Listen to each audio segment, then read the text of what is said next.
नमस्कार, मेघाज मराठी रेसिपीमध्ये आज आपण 1 वाटी हरभऱ्याच्या डाळीपासून पोटभर असा नाश्ता तयार करणार आहे। त्यासाठी आपण 1 वाटी हरभऱ्याची डाळ 2 तास भिजत घातली होती। आता आपण ती मिक्सरवर वाटून घेऊ। आपण डाळ वाटायच्या आधी आपण 2 वाटी रवा घेतलेला आहे। 1 वाटी हरभऱ्याची डाळ तर 2 वाटी आपण त्याला बारीक रवा घेतलेला आहे। तो त्यात 1 वाटी पाणी आणि 1 वाटी ताक टाकून भिजत ठेवू आणि मग आपण डाळ वाटू। तोपर्यंत आपला रवाही छान भिजला जाईल। चण्याची डाळ वाटताना आपण त्यात थोडंसं पाणी टाकू आणि मग याचं छान वाटण तयार करून घेऊ। चण्याची डाळ आपण थोडंसं पाणी टाकून मिक्सरवर छान बारीक वाटून घेतलेली आहे। ती आता आपण या रव्यात मिक्स करायची। त्यात आपण थोडंसं पाणी टाकून घेऊ, म्हणजे आपण ज्या डाळ वाटली होती त्यातच आपण थोडंसं पाणी टाकलं आणि हे छान असं थोडंसं मिक्स करून घेऊ। आपण कढई गरम करायला ठेवलेली आहे। तर आधी आपण सगळ्यात आधी त्यात 1 वाटी तीळ एवढे भाजून घ्यायचे आहेत। आज गणेश जयंती निमित्त आज आपण मस्त तिळाचे मोदकही तयार करणार आहेत। तर आपण कढई गरम करायला ठेवलीच होती, त्यात आता आपण तीळ भाजून घेऊ। आपले 2 मिनिटात छान असे तीळ मस्त खरपूस भाजून होतील। तीळ आता आपले खरपूस भाजून झाले ते आपण एका मिक्सरच्या भांड्यात काढून घेऊ। आपले तीळ थोडे थंड होत आहेत तोपर्यंत आपण हे मिश्रणात थोडासा खाण्याचा सोडा टाकायचा आणि चवीनुसार आपण यात मीठ ऍड करायचं। हे मिश्रण छान आपण एकत्रित करून घ्यायचं। आपण कढई गरम करायला ठेवलेली आहे। त्या कढईत आता आपण थोडंसं तेल टाकून घेऊ।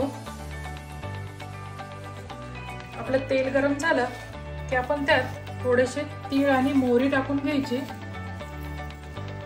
त्यात 2 मिरच्यांचे तुकडे आणि थोडासा कढीपत्ता आपण टाकून घ्यायचा। त्याची छान फोडणी तयार करून घ्यायची आणि त्यात आपण 1 चमचा एवढं हे सारण टाकून घ्यायचं।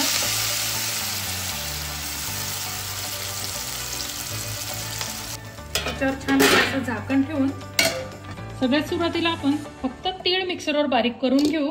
हे आपण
शेअर करा, सबस्क्राइब करा। थँक्यू।